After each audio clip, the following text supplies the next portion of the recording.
আমরা যেহেতু ইবাদতের ক্ষেত্র তৈরি করতে চাই বাংলাদেশে, আর এটা সবচাইতে বেশি এগিয়ে আছে বাংলাদেশ জামাত ইসলামী, ইসলামী ছাত্র শিবির, ইসলামী ছাত্রী সংস্থা এবং অন্যান্য ইসলামী দল যতগুলো আছে তারা চেষ্টা চালাচ্ছে এই দেশে যেন আমরা পুরা ইসলাম মানে ইবাদত যেন আমরা আল্লাহর মরণ পর্যন্ত করতে পারি, সেই পরিবেশ আমরা তৈরি করতে চাই।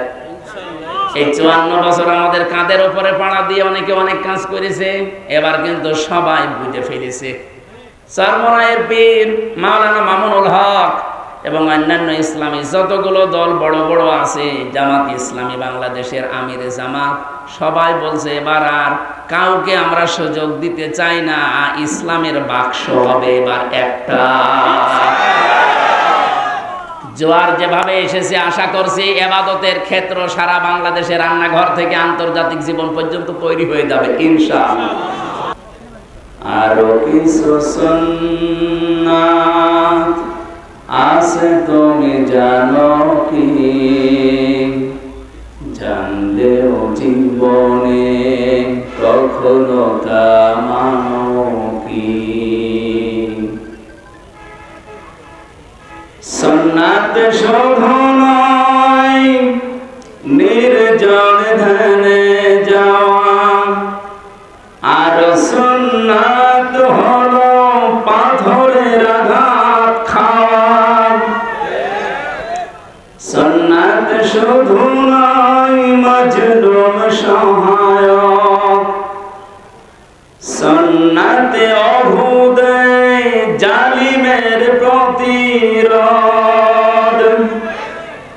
মহাব্বতে তার সুদিনের সাথী তুমি, দুর্দিনেও তার পাশে থাকো কি। আরো কিছু সুন্নাত আছে তুমি জানো কি, জানলেও জীবনে কখনো তা মানো কি। সুন্নাত কোরআনের সমাজ বিনির্মাণে বৈরী সকল পথ মারিয়ে চলা, সুন্নাতে দাওয়াতে দিনের পাশাপাশি ইসলাম রক্ষায় হাতে তলোয়ার তোলা। সুন্নাত শুধু নয় নমনীয় আলাপন, সুন্নাত প্রয়োজনে হুঙ্কার গর্জন। সুন্নাত শুধু নয় মেশতরাতে যাওয়া, আর সুন্নাত হলো রাষ্ট্রনায়ক হওয়া। মহাব্বতে তার খালিদ ওমর আলী, হামজার মতো তার পাশে থাকো কি। আরো কিছু সুন্নাত আছে তুমি জানো কি, জানলেও জীবনে কখনো তা মানো কি। আলহামদুলিল্লাহ। বাংলাদেশের ঐতিহ্যবাহী জেলা বগুড়া সদর থানার অন্তর্গত এড়বিয়া চকপাড়া মাদ্রাসায় নূরে মদিনার উদ্যোগে হাফেজে কোরআন ছাত্রদের পাগড়ি প্রদান অনুষ্ঠানের সম্মানিত সভাপতি, কথা বলেন ভাই, হাজারো আলেমুল উস্তাদ, বিশিষ্ট ইসলামী চিন্তাবিদ জনাব মাওলানা শহীদুল ইসলাম দামাত বারকাতুহুল আলিয়া এসেছে, উস্তাদ এসেছে, প্রধান মেহমান এবং এর কৃতি সন্তান ইসলামী চিন্তাবিদ মুফাসসিরে কোরআন পিতৃতুল্য মুরব্বী মুফতি মাওলানা বজলুর রশিদ মিয়া বগুড়া, আতালাল্লাহু উমরাহু ওয়া বারাকাল্লাহু ফি হায়াতি, বলেন আমিন। আমাদের দোয়া করার জন্য আল্লাহ তার হায়াতটা আরো যেন বাড়িয়ে দেয়, হায়াতে যেন তাজ্জেবা হয়। অনেকের হায়াতে সাজ্জিয়া আছে, নেই?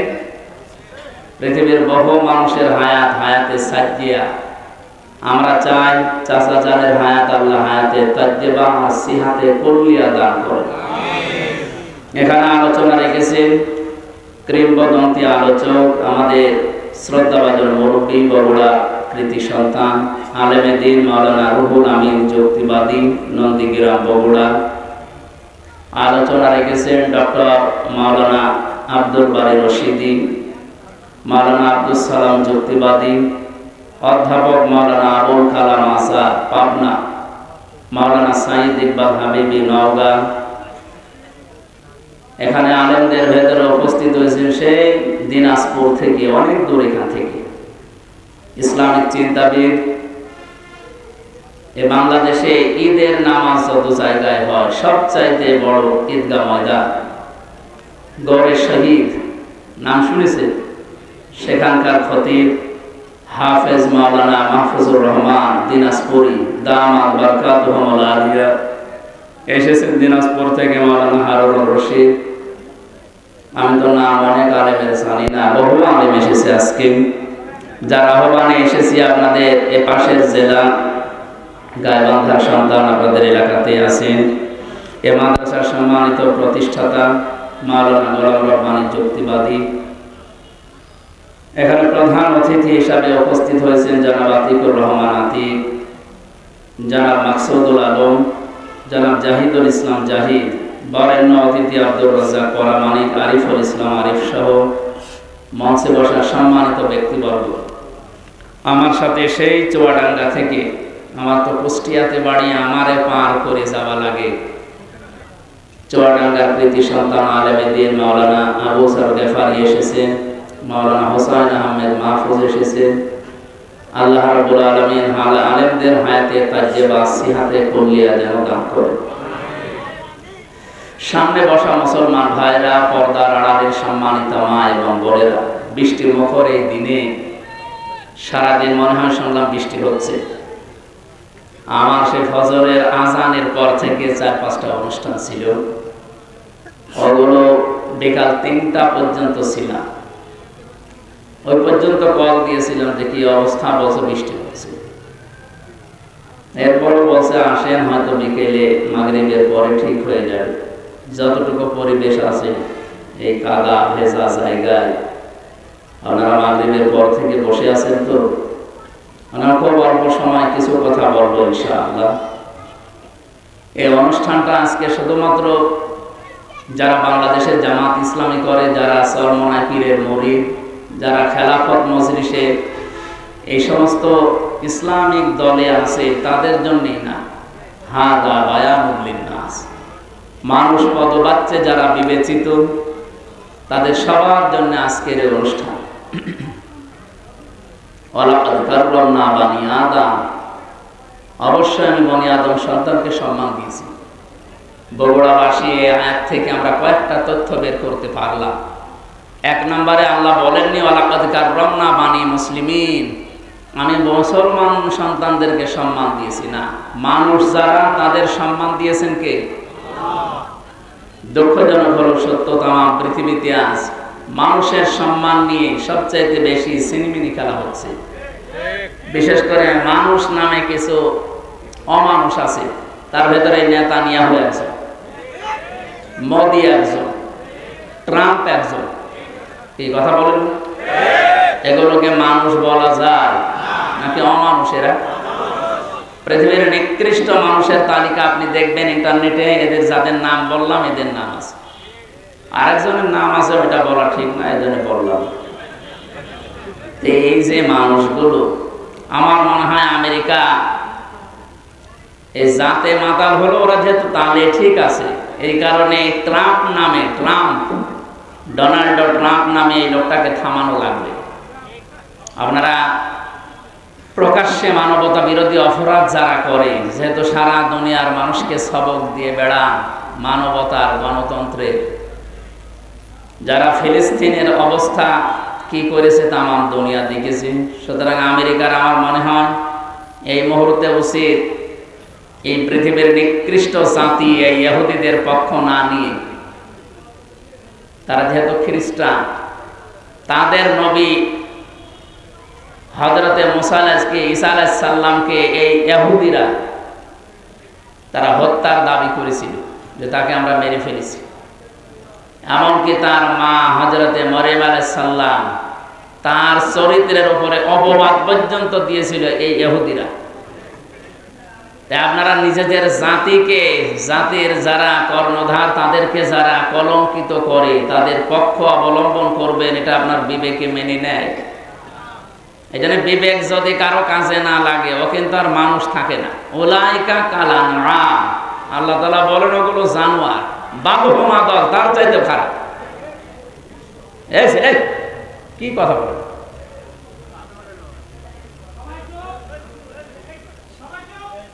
লাহুম কুলুবুন লা ইয়াফকাহুনা বিহা, এই আয়াতে আল্লাহ জানিয়েছেন যাদের কলব আছে, হৃদয় আছে, কমন সেন্স আছে, বিবেক আছে, কিন্তু এটা কাজে লাগায় না। এই মানুষগুলোর কথা বলতে বলতে আরো কয়েকটা ইন্দ্রিয় শক্তির কথা এখানে আছে। ওয়ালাহুম আ'য়ুনুন লা ইউবসিরুনা বিহা ওয়ালাহুম আযানুন লা ইয়াসমাউনা বিহা। এবার আল্লাহ বলেন উলাইকা কালানআম। এই যে বিবেক যারা কাজে লাগায়নি, যারা দেখার পরও না দেখার ভান করে থাকে, যারা শোনার পরও না শোনার ভান করে থাকে, এগুলো মানুষ নেই, এগুলো জানোয়ার, তার চাইতেও খারাপ। উলাইকা হুমুল গাফিলুন, এরা গাফেল। এরা কি? এদেরকে যতই কিছু বলেন, এই মানুষগুলো সচেতন হবে না।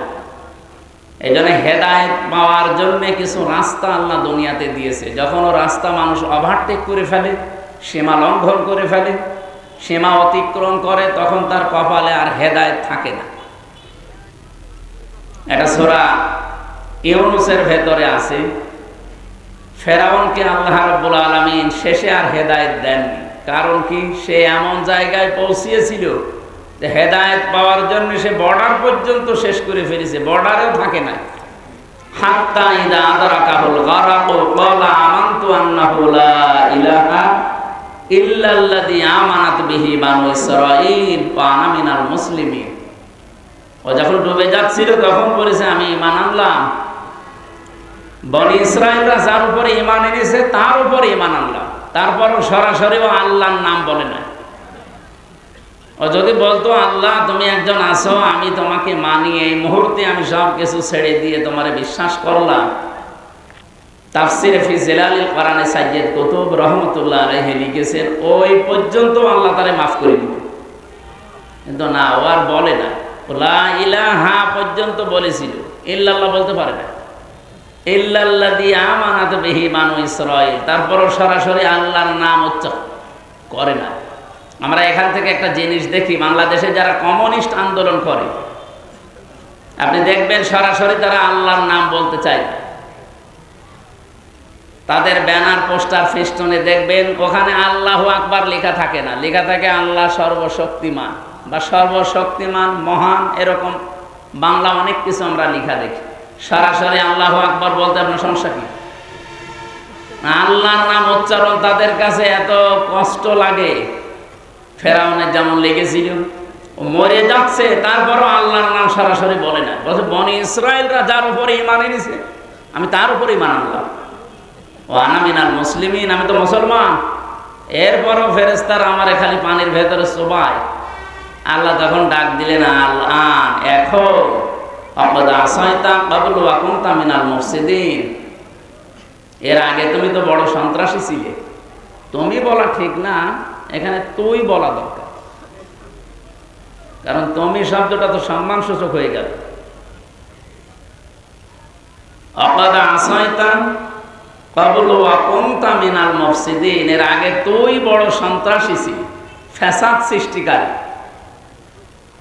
আল্লাহ তাআলা ওই দিন ঘোষণা দিয়েছিলেন, ফালিয়াউমা নুনাজ্জিকা বিবাদানিকা লিতাকুনা লিমান খালফাকা আয়া, আজকের এই দিনের পর থেকে তোর এই লাশটাকে আমি সটকি দিয়ে রাখলাম, নিদর্শন দিয়ে রাখলাম, এরপরে যারা দুনিয়াতে আসবে তারা যেন তোকে দেখে শিক্ষা নিতে পারে।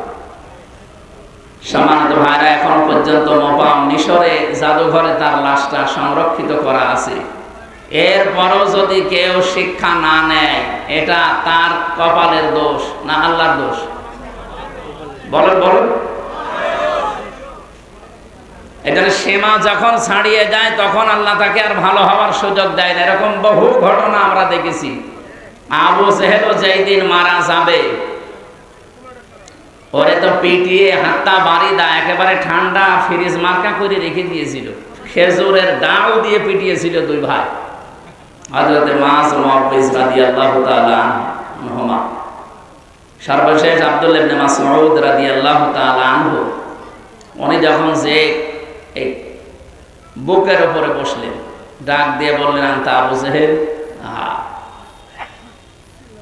এখন সময় দিলাম, কালিমাটা পড়ো, আল্লাহর নবীর কাছে আমি সুপারিশ করবো, নবী তোমাকে মাফ করে দেব।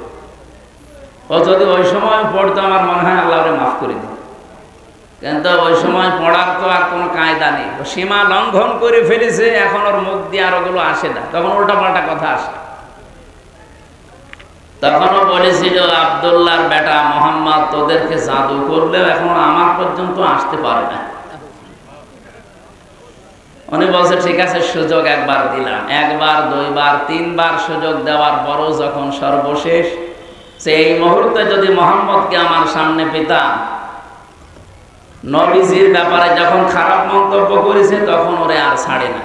গলার ভেতরে ছুরি যখন চালাবে, আবু জেহেল ওই দিন বলেছিল, মাসউদ গলাটা যখন কাটতেছো একটু বড় করে কাটবা, মানুষ যেন দেখে বোঝে যে নেতার মাথা।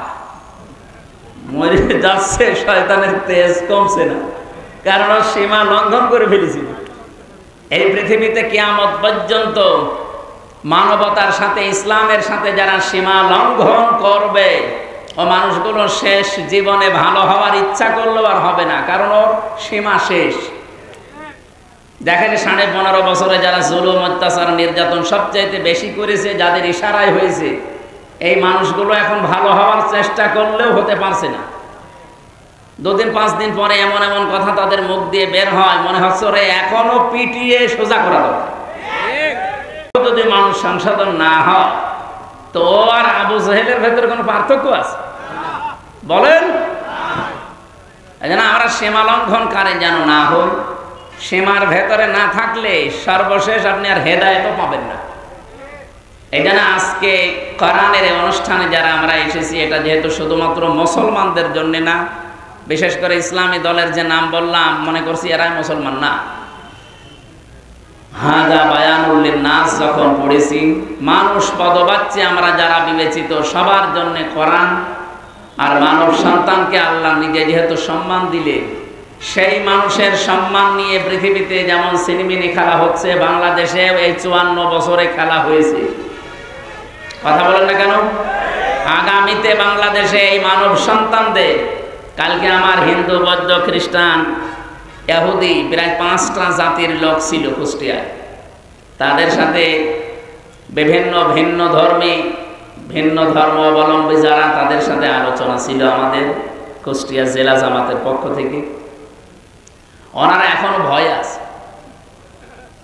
হিন্দু কুষ্টিয়া ঐক্য জোটের যিনি সভাপতি বলছিলেন যে আমরা ইসলামের পক্ষে আছি, কিন্তু আমাদের ভয় হয় এই 54 বছরে যারা যা কথা দিয়েছে কেউ কথা রাখে না।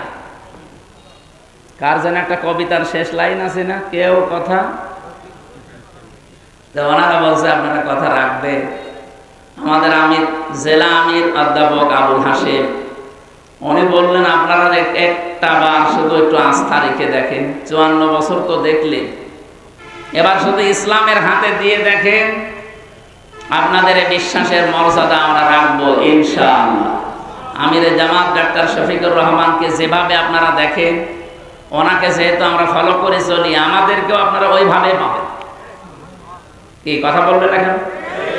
আমিরে জামাতের যে হাসপাতাল আছে, যে প্রতিষ্ঠান আছে, 2200 মানুষ কাজ করে, তার ভেতরে 350 হচ্ছে অন্য ধর্মের, হিন্দু, খ্রিস্টান, বৌদ্ধ। আমরা চাই দেশে আমরা যারা জন্ম নিয়েছি সংখ্যালঘু সংখ্যাগুরু বলে আমরা কিছু নেই, সবাই আমরা এদেশের বৈধ নাগরিক। এবং সম্মানিত মানুষ আমরা এই দেশের, কথা বলেন না কেন? সুতরাং আল্লাহর এই সৃষ্টির ভেতরে সবচাইতে বেশি সম্মান আল্লাহ যাদের দিলেন, এই সম্মানিত মানুষদের সম্মান নিয়ে আগামীতে কেউ যেন আর সিনেমিনি খেলতে না পারে, সেই ব্যবস্থা এখনই করার সময়। এই ব্যবস্থা করার সময় কিন্তু সামনে আসতেছে। এবার যদি ভুল করেন 54 বছর না 108 বছর পার হয়ে যাবে, সুযোগ আর পাবেন না। আশা করি আমি কি বলতে চাই আপনারা বুঝেছেন। আল্লাহ আমাদের সম্মান যাদেরকে দিয়েছেন, এই সম্মান ধরে রাখার এবং সম্মান দেওয়ার তৌফিক যেন দান করেন, বলেন আমিন। যারা এসেছে আজকের অনুষ্ঠানে, আমরা গুরুত্বপূর্ণ কোরআনে কারিমের 2টা আয়াত পড়েছি। এই 2টা আয়াতকে সামনে নিয়ে কিছু কথা বলার চেষ্টা করব ইনশাআল্লাহ। দরুদ আর সালাম পড়ছে আমাদের নবী মুহাম্মদুর রাসূলুল্লাহ সাল্লাল্লাহু আলাইহি ওয়াসাল্লামের প্রতি। আল্লাহ রাব্বুল আলামিন পৃথিবীতে যত মানুষকে দুনিয়ায় পাঠিয়েছিলেন, এই পৃথিবীতে কোন মানুষের ব্যাপারে এইরকম গ্যারান্টি আমি শুনিনি। প্রায় 13টা বিষয় আমি পেয়েছি কোরআন শরীফে তার বিষয়ে। তার ভেতরে 1 নম্বরে দুনিয়ার কোন মানুষকে অনুসরণ করলে আপনার জীবনের পাপ মাফ হয়ে যাবে, আমি পাই না। কিন্তু মুহাম্মদুর রাসূলুল্লাহকে অনুসরণ করে যদি জীবন চালায়, আল্লাহ তাকে মাফ করে শুধু দেবে না, আল্লাহ গ্যারান্টি দিয়েছেন, কুল ইন কুনতুম তুহিব্বুনাল্লাহা ফাত্তাবিউনি ইউহিব্বুকুমুল্লাহ ওয়া ইয়াগফির লাকুম যুনুবাকুম।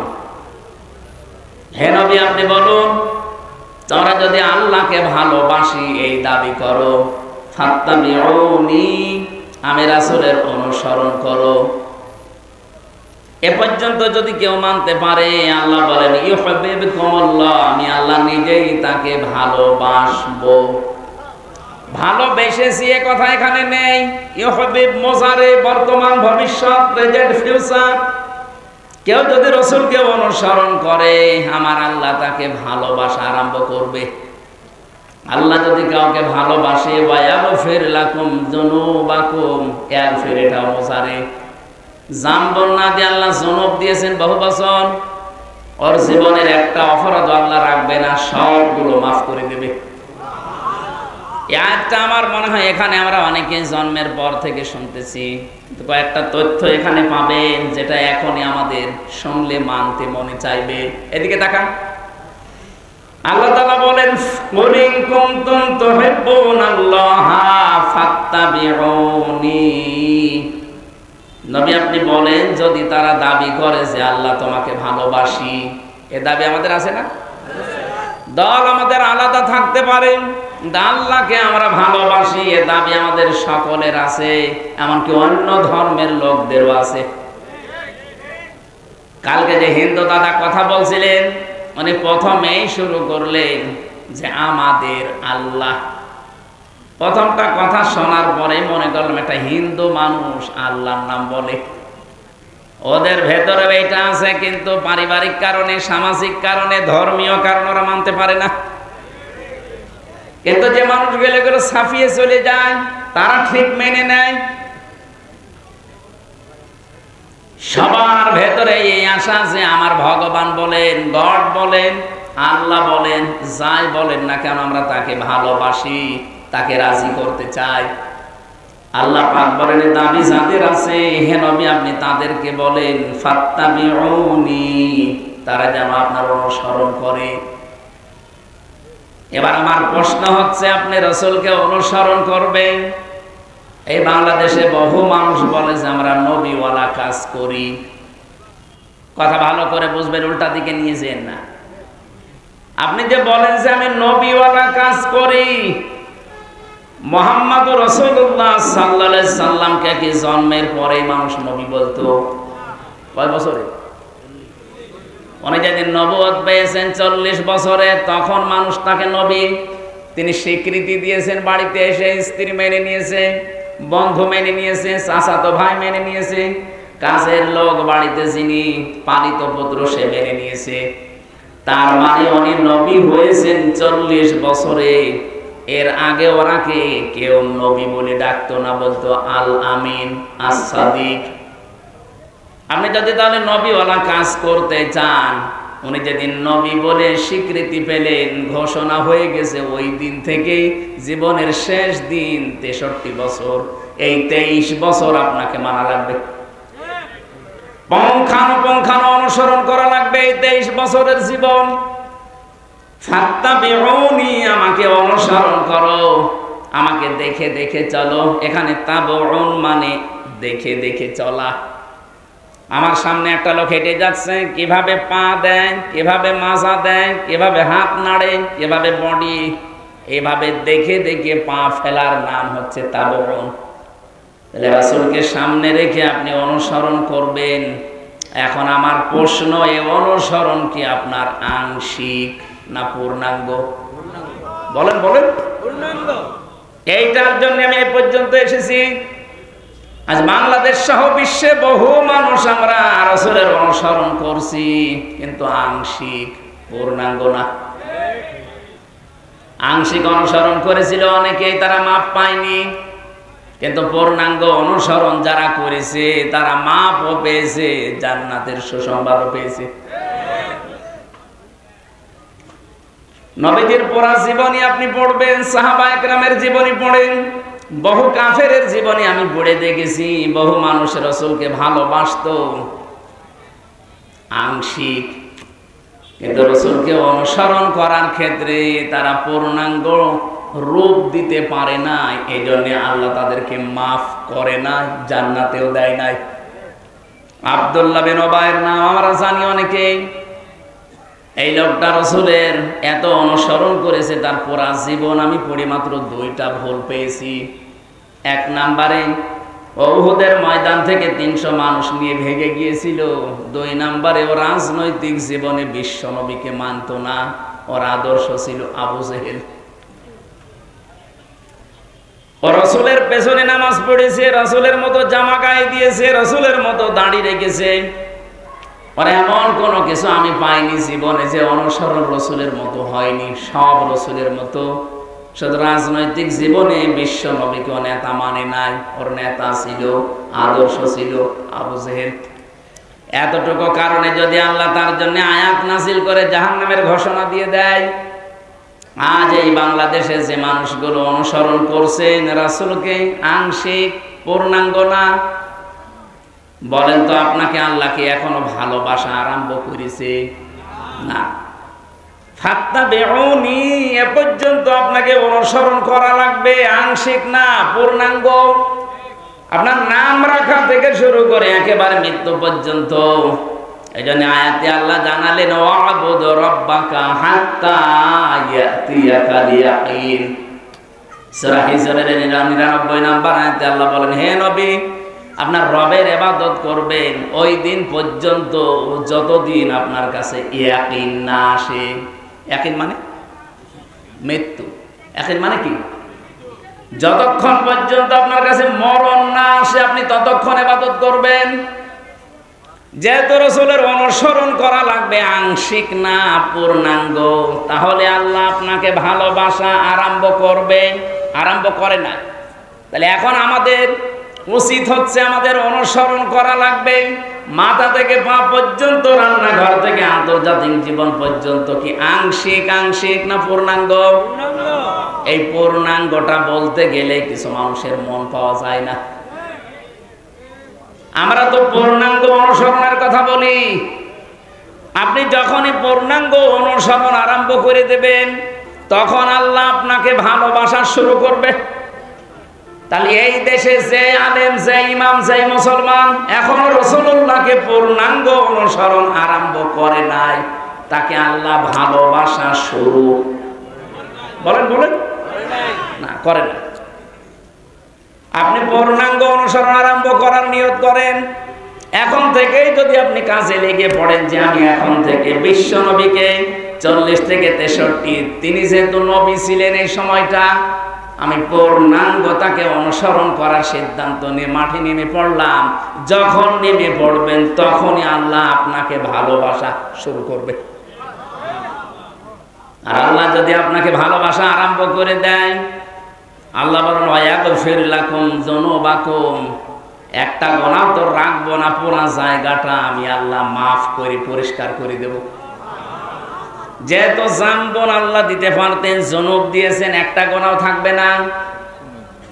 বাংলাদেশে বগুড়াতে যে থানা আছে, আপনি যদি কোনোদিন অপরাধ করেন দেখবেন ওই থানাতে চার্টে আপনার নাম লেখা হয়ে যায়। আপনি হয়তো মামলা থেকে অব্যাহতি পেলেন, থানা থেকে বের হয়ে চলে আসলেন, আপনার নাম কিন্তু মুছবে না, নাম থাকবে। আবার অপরাধ করবেন, আবার নাম উঠবে। আল্লাহ পাক বলেন আমি এমন ভাবে ওয়ায়াগফির লাকুম যুনুবাকুম, গুনাহগুলো এমন ভাবে মাফ করে দেব, ওই জায়গাটা তো পরিষ্কার হয়ে যাবে, ফাঁকা থাকবে না। আমি আল্লাহ ওই জায়গাতে নেকি দিয়ে ভরাট করে দেব। এই যে নেকি দিয়ে ভরাট করে দেব, এটা কোথায় আছে? সূরা ফুরকানের ৭১ নম্বর আয়াতে আছে, ৭০ নম্বর আয়াতে ফাউলাইকা ইউবাদদিলুল্লাহু সাইয়্যাতিহিম হাসানাত। আল্লাহ পাক যেন কুদরতি আঙ্গুল এভাবে দিয়ে দেখাচ্ছে, ফাউলাইকা এই মানুষগুলো, এই বগুড়া, চার মাথা না কয় মাথা এটা?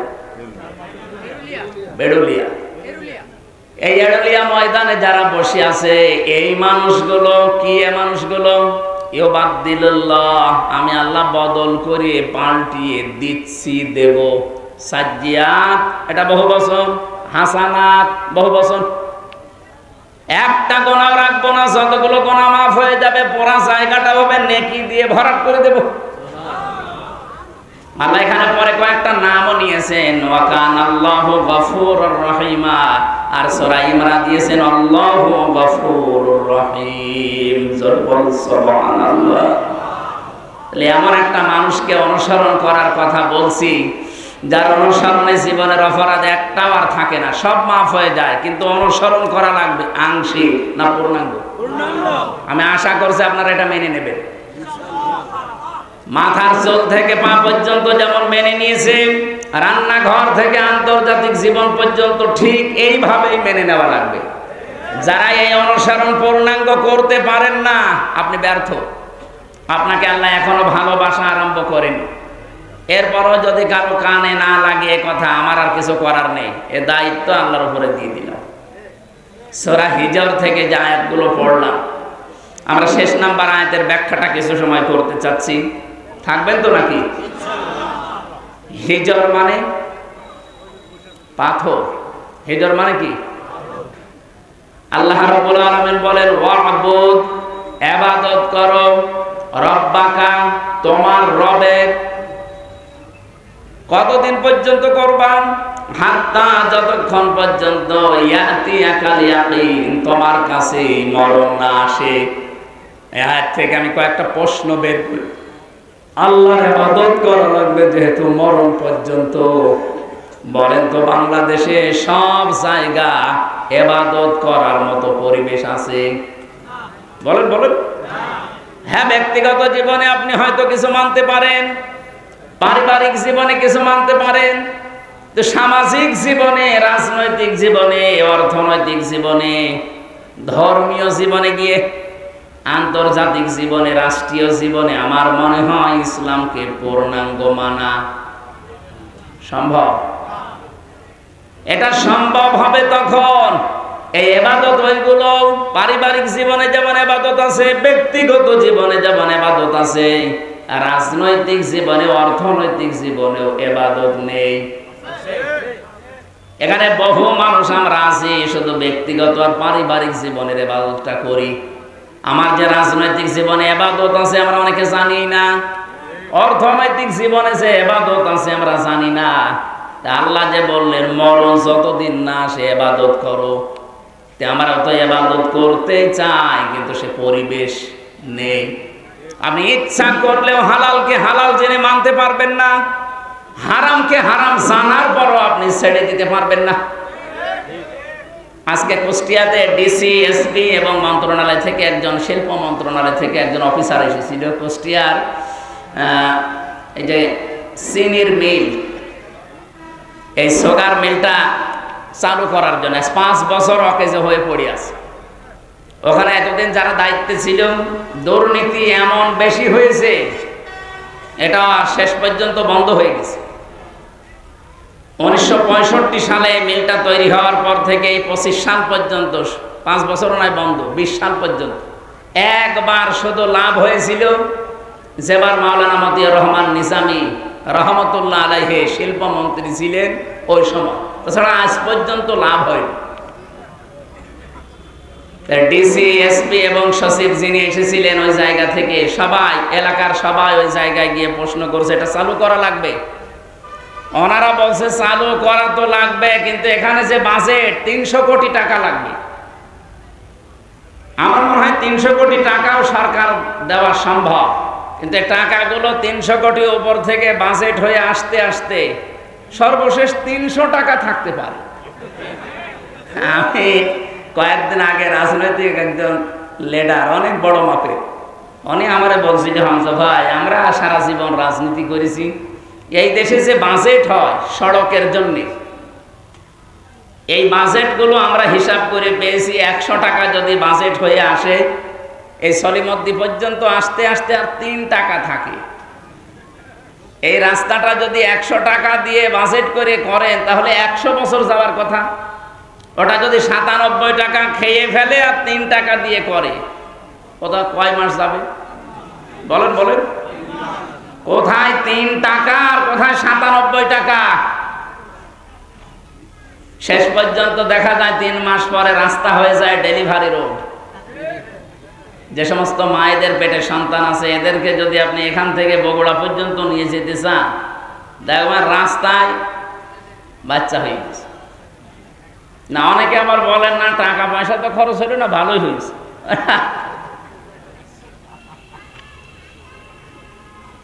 তো এই মেলটা চালু করার জন্য আজকে এলাকাবাসী সবাই এসে ডিসি, এসপি সাহেবকে বলছিল যে আপনারা উদ্যোগ নেন। তো উদ্যোগ নিয়ে করবে কি? কারণ এই টাকাগুলো তো আসা লাগবে জায়গা পর্যন্ত। এই জায়গা পর্যন্ত আসার আগে যদি 8-10 হাতে এগুলো বিলোতন হতে হতে শেষ পর্যন্ত 300 কোটি টাকা, সেই জায়গা থেকে যদি 3 কোটিও না বাঁচে, তো ও মিল কিয়ামতের আগ পর্যন্ত আর দাঁড়াবে? এই জন্য আমাদের উচিত হচ্ছে, আমি যেটা এখান থেকে বোঝাতে চাই আপনাদেরকে, ইবাদত করার মতো পরিবেশ এখানে নেই। ডিসি সাহেব প্রায় 7-8টা পয়েন্ট বলছিল যে আমি চালু করতে পারছি না, এটা শুধু আমার হাতে না, এখানে আরো অনেক ডালপালা আছে। যেন হালালকে হালাল পন্থা এনে কাজে লাগাবেন, পারছেন না, কারণ রাষ্ট্রে ইবাদত করার মতো সেই পরিস্থিতি নেই। এজন্য আমাদের উচিত, আমরা এমন একটা দেশ গড়তে চাই যেখানে আমরা নির্বিঘ্নে ইবাদত করতে পারি। কি কথা বলেন না কেন? আমাদেরকে যিনি বানিয়েছেন ইবাদত হবে তার, আমরা এমন ইবাদত করব যেন ইবাদতে বাধা না আসে। এদেশে ইবাদতে বাধা আসে না? বলেন আসে না? এমনকি অনেকে আমরা বাস্তবতায় বাধ্য হই নিজের কর্মজীবনকে কলুষিত করার জন্য। এই যে প্রশাসনে যারা আছে, বিশেষ করে আগস্টের 5 তারিখের আগের ওই পুলিশ, তো এখন অন্তত ওই মনোভাব নিয়ে এখন আর কাজ করছে না। এখন অনেকেই পরিবর্তন হওয়ার চেষ্টায় আছে। এই জন্য আমাদের দাবি হচ্ছে, ইসলাম যদি এই দেশে ক্ষমতায় যায়, আমরা বহুবার বলেছি, এটা আমরা যেহেতু এই বিভাগটা প্রশাসন, যেটা পুলিশ, এটা হযরত ওমর বানিয়েছিলেন। সুবহানাল্লাহ বলতে পারেন না?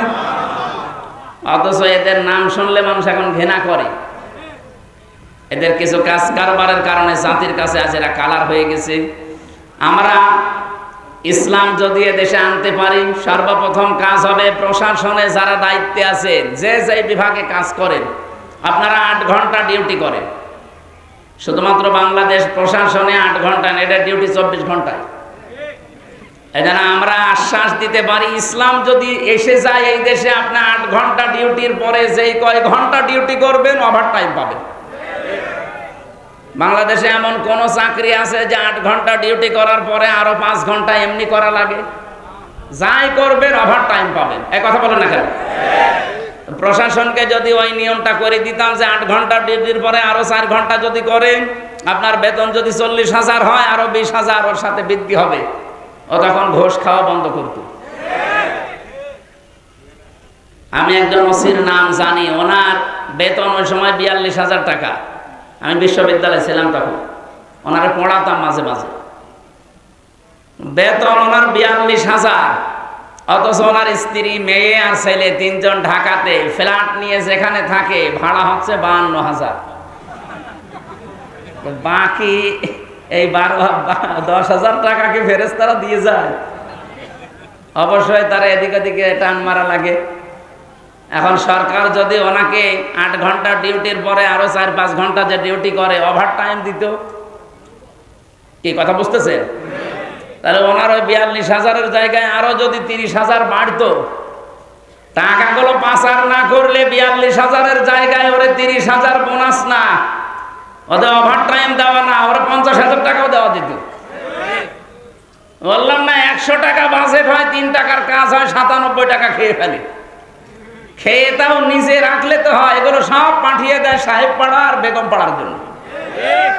আমি নিজে সাহেব পাড়া দেখে এসেছি, থাকে না, ওরা সব তালা লাগিয়ে হোটেলে থাকে ভয়ে, কারণ বাংলাদেশের 20 লাখ বাঙালি থাকে ওখানে। যদি ওরা দেখতে পাই পিটিয়ে মেরে ফেলবে, এই জন্য চুরি চুরি করে থাকে। কি করলেন এই অবৈধ কামাই করে? নিজেও ভোগ করতে পারছেন না। এই জন্য আমার মনে হয় আগামীতে কোনো পাগল যেন এ কাজ আর না করে। কাম তারাকু মিন জান্নাতি ওয়া উয়ুন ওয়া যুরু'i ওয়া মাকামিন কারীম কাযালিকা ওয়ারাসনাহা কওমান আখারিন ওয়া না'মাতিন কানু ফিহা ফাকিহিন। আল্লাহ কি সুন্দর উদাহরণ দিয়েছেন। হে নবী, এরা কত বাগান, কত অট্টালিকা, কত সম্মানজনক বাড়ি ঘর সব ছেড়ে পালিয়েছে, সব পড়ে আছে আজ। আমার মনে হয় এই আয়াতটা আগস্টের 5 তারিখে আবার আরেকবার নাযিল হয়েছে। আপনি দেখেন সারা দেশে জালেমদের বাড়ি ঘর, তাদের বাগান, তাদের অট্টালিকা, তাদের সুন্দর সুন্দর কত কিছু বানিয়েছিল, সব এখন পরিত্যক্ত হয়ে পড়ে আছে। আর ওরা সব এখন বিভিন্ন দেশে যে পালিয়েছে, তো পালিয়েছে, চোরের মতো থাকে। মানে এমন অপমান। শামা রেজাউল করিম নামে এক মন্ত্রী ছিল, মাছ মন্ত্রী, মৎস্য মন্ত্রী। এই লোকটা কয়েকদিন আগে একটা লাইভ পাঠিয়েছে যে আমি 7 দিন পালিয়েছিলাম আমার ঘরের ভেতরে ঢাকায়, কিন্তু আর পারলাম না। বৈষম্য বিরোধী ছাত্র আন্দোলনে যারা নেতৃত্ব দেয় এরা আমাকে খুঁজছিল, খুঁজে পেলেই তো আমার 12টা বাজাবে। এই জন্য বোরকা পরে আমি ওখান থেকে পালিয়ে শেষ পর্যন্ত বর্ডারে গিয়ে 4 ঘন্টা পাহারা দিচ্ছে। ওইদিকে ভারতের লোক, এদিকে বাংলাদেশের। কি করব? এই কচুরি পানার ভেতরে 4 ঘন্টা আমি ওই জায়গায় লুকিয়েছিলাম। এরপরে রাত যত গভীর হয়, 2 দিককার মানুষ যখন আস্তে আস্তে ঘুমিয়ে পড়ে, এই ফাঁকে আমি এই বর্ডার পার হই। তো এর চাইতে আর কত অপমান করবে জালেমদের বলে? এটা দেখেও যদি আগামীতে যারা আসবে এরা যদি শিক্ষা না নেয়, এদের কপালে আরো দুর্গতি আছে। আল্লাহ রাব্বুল আলামিন বলেন, ফাতিলকা বুয়ুতুহুম খাবিয়াতাম বিমা যালামু ইন্না ফি যালিকা লায়াতান লিকাওমিন ইয়ালামুন। সূরা নমল 19 নম্বর পারার 20 নম্বর পৃষ্ঠার 7 নম্বর লাইনের 52 নম্বর আয়াতে আছে। আল্লাহ জানেভাবে হাত দিয়ে দেখাচ্ছেন, ফাতিলকা বুয়ুতুহুম, বাইতুন না দিয়ে বুয়ুত বহু বচন দিয়েছেন। এই সেই ঘরগুলো, খাবিয়াতাম বিমা যালামু, জনশূন্য হয়ে আছে, ওজাড় গৃহ, পরিত্যক্ত হয়ে আছে এদের জুলুমের কারণে। এজন্য যারা জালিম তাদের ওই জায়গা পর্যন্ত অভিশপ্ত হয়ে যায়। আমি তো আমার কুষ্টিয়ায় দেখেছি হানিফ সাহেবের বাড়ি, ইনু সাহেবের বাড়ি, কামারুলের বাড়ি, ওই জজ মিয়ার বাড়ি, বাড়িগুলো কত জাঁকজমকপূর্ণ ছিল। আগস্টের 5 তারিখের আগে কত নিয়ামত দিয়ে ভরা ছিল, কত বাগান, সুন্দর সুন্দর ফুলের গাছ। আগস্টের 5 তারিখের বিকাল 5টা বাজতে বাজতে ওটা শ্মশান বানিয়ে দিয়েছে কে? না, ফাকতিয়া দাবিরুল কওমিল্লাযিনা যালামু। সূরা আনআম 7 নম্বর পারা 12 নম্বর পৃষ্ঠা 4 নম্বর লাইনের 45 নম্বর আয়াতের প্রথম অংশে আছে, আল্লাহ তাআলা বলেন জালেমদের শিকড় কাটা হয়ে গেছে। কেটেছে কে? হ্যাঁ, না না, আপনি আলে কতিয়া এটা মজু, এর কর্তাকে ফাইলকে জানা নেই। জালেমদের শিকড় কাটা হয়ে গেছে, কিন্তু কেটেছে কে কেউ জানে না। এখন যদি আপনি বাংলাদেশে খোঁজ নেন যে বগুড়াতে যে জালেমদের বাড়ি ঘর ভাঙা হয়েছে, এটা ভাঙলো কে? একটা লোকের নাম বলেন, নেই। কে ভেঙেছে কেউ জানে না। হানিফ সাহেবের বাড়ি পায়খানার প্যান পর্যন্ত খুলে নিয়ে চলে গেছে, কিন্তু কে নিয়েছে কেউ জানে না।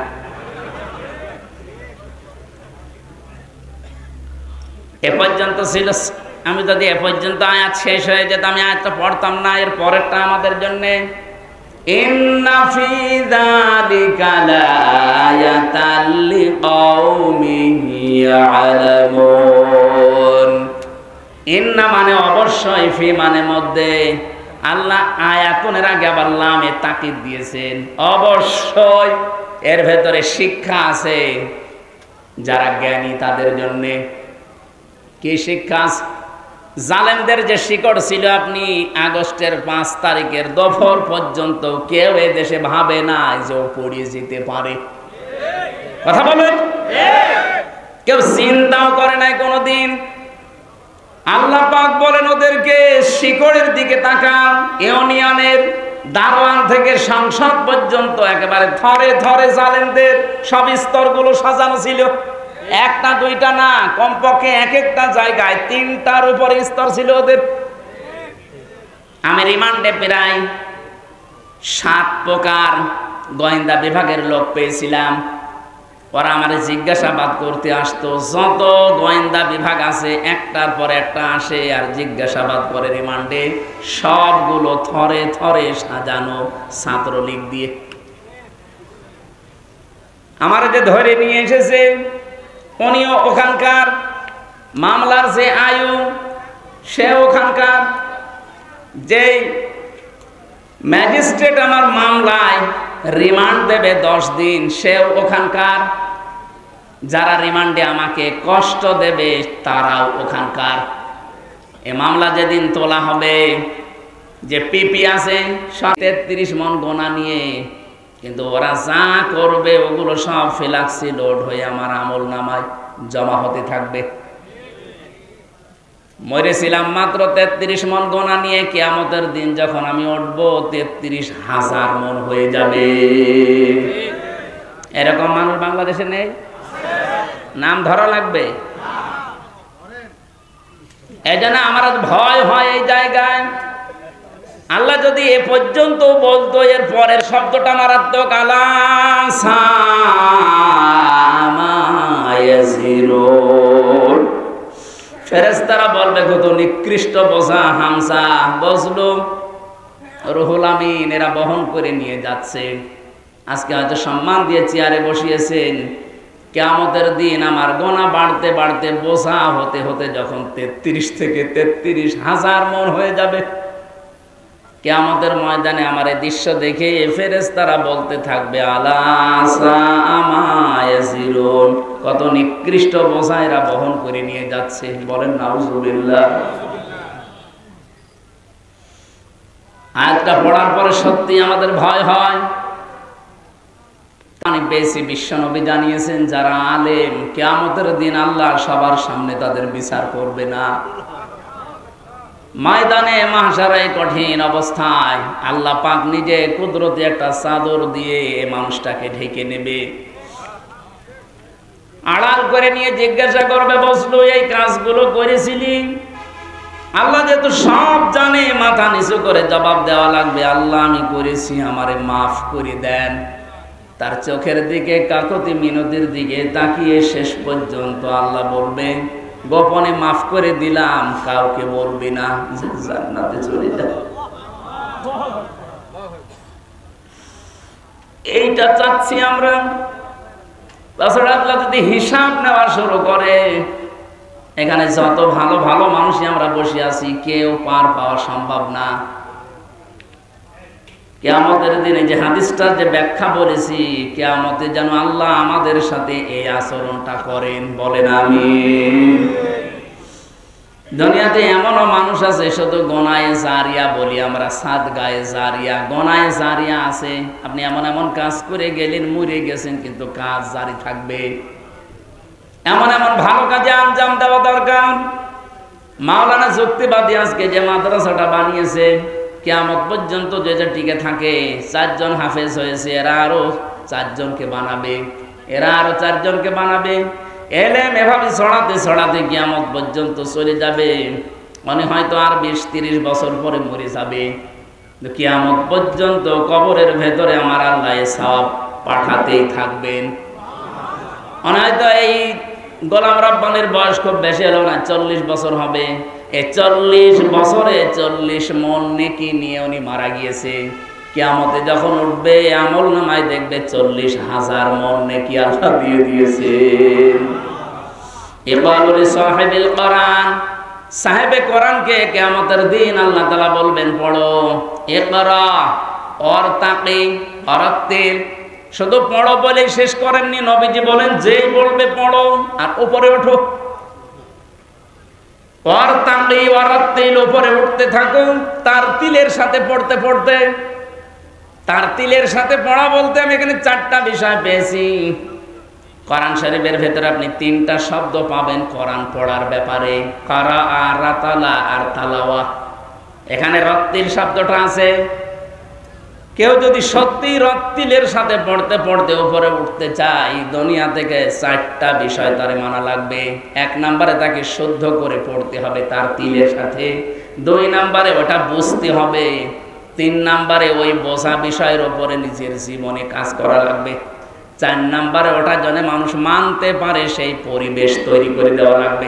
আমরা যেহেতু ইবাদতের ক্ষেত্র তৈরি করতে চাই বাংলাদেশে, আর এটা সবচাইতে বেশি এগিয়ে আছে বাংলাদেশ জামাত ইসলামী, ইসলামী ছাত্র শিবির, ইসলামী ছাত্রী সংস্থা এবং অন্যান্য ইসলামী দল যতগুলো আছে, তারা চেষ্টা চালাচ্ছে এই দেশে যেন আমরা পুরা ইসলাম মানে ইবাদত যেন আমরা আল্লাহর মরণ পর্যন্ত করতে পারি, সেই পরিবেশ আমরা তৈরি করতে চাই। এই 54 বছর আমাদের কাঁধের উপরে পাড়া দিয়ে অনেকে অনেক কাজ করেছে, এবার কিন্তু সবাই বুঝে ফেলেছে। চরমনায়ের পীর মাওলানা মামুনুল হক এবং অন্যান্য ইসলামী যতগুলো দল বড় বড় আছে, জামাত ইসলামী বাংলাদেশের আমিরে জামাত, সবাই বলছে এবার আর কাউকে আমরা সুযোগ দিতে চাই না, ইসলামের বাক্স হবে এবার একটা। জোয়ার যেভাবে এসেছে আশা করছি ইবাদতের ক্ষেত্র সারা বাংলাদেশের রান্নাঘর থেকে আন্তর্জাতিক জীবন পর্যন্ত তৈরি হয়ে যাবে ইনশাআল্লাহ। কামা কুনতা তুরাত্তিলু ফিদ দুনিয়া, যেভাবে পড়তে দুনিয়ায় ওইভাবে পড়ো। ফাইন্না মানসিলাকা ইনদা আখিরি আয়াতিন তাকরাউহা, পড়তে পড়তে যে পর্যন্ত যেতে পারবা ওই পর্যন্ত যে তোমার মনজিলে মাকসুদ হবে। এজন্য দুনিয়াতে কোরআনের সাথে সম্পর্ক রেখে কিয়ামতের দিন আল্লাহ যদি আমাদের পড়তে বলে, পড়তে পড়তে যেন আরশ পর্যন্ত চলে যেতে পারি। আজকের এই মাদ্রাসার উদ্যোগে যে অনুষ্ঠান সাজিয়েছেন, এই মাদ্রাসা কিয়ামত পর্যন্ত আল্লাহ কায়েম করে রাখে। যারা ছেলে মেয়েদেরকে এখানে দিয়েছে আপনারা সৌভাগ্যশালী, সৌভাগ্যবান। এই মানুষগুলো অনেকে হয়তো স্কুলে কলেজে বিভিন্ন কিন্ডারগার্টেনে দিতে পারতেন না, মাদ্রাসায় দিয়েছেন। এলেম শিক্ষা করার পর যদি মনে করেন এই ছেলে দিয়ে কি হবে, কি হবে আপনি চোখ বন্ধ হওয়ার পরে টের পাবেন। ওর কপালে যা আছে অত পর্যন্ত যাবে। আল্লাহ রাব্বুল আলামিন এর মাধ্যমে কিয়ামতে আপনার মাথায় নূরের টুপি আল্লাহ যেন পরিয়ে দেন, বলেন আমিন। আমরা আজকে আর কথা বলছি না, 12টা বাজে। আগামীতে আবার আসলে কথা বলবো ইনশাআল্লাহ। সম্মানিত সভাপতির অনুমতি নিচ্ছি, চাচা মোনাজাত করে দেন একটু তাড়াতাড়ি ভাই। এই বৃষ্টি নামে যাচ্ছে তো একটু তাড়াতাড়ি ভাই, একটু দোয়া করে দেন, কষ্ট করে শুনে। বৃষ্টি কি আরম্ভ হয়ে গেছে? জনাব অধ্যাপক মাসুদুল আলম আমাদের সম্মানিত বিশেষ অতিথি, ওনাকে ক্রেস্ট দিয়ে বরণ করেছেন আমাদের মানুষের হুজুর। সম্মানিত স্যার, উনি এসেছেন অনেক কষ্ট করে, সরকারি অধ্যাপক, অর্থনীতি বিভাগ, সরকারি শাহ সুলতান কলেজ। আল্লাহ তাকে কবুল করুন, হায়াতে তৈয়বা দান করুন। সকলে বলুন আমিন। এখন দোয়া হবে, সকলে প্রাণ করে দোয়া করবে। আর বিশেষ করে আমাদের মুরব্বী শেষ পর্যন্ত থাকলেন, মুফতি মাওলানা ফজলুর রশিদ মিয়া চাচা চাচার জন্য প্রাণ করে সবাই দোয়া করুন। এখন আমাদের ভাই দোয়া করছেন, মুফতি আমির হামজা ভাই, সকলে একটু মেহরবানি করে। আপনাদের বগুড়াতে উনি চাকরি করেন সরকারি কলেজে, আমাদের খুলনা বিভাগের সন্তান, যশোরে বাড়ি। আল্লাহ স্যারকে কবুল করেন। আল্লাহুম্মা আমিন। লা ইলাহা ইল্লা আনতা সুবহানাক।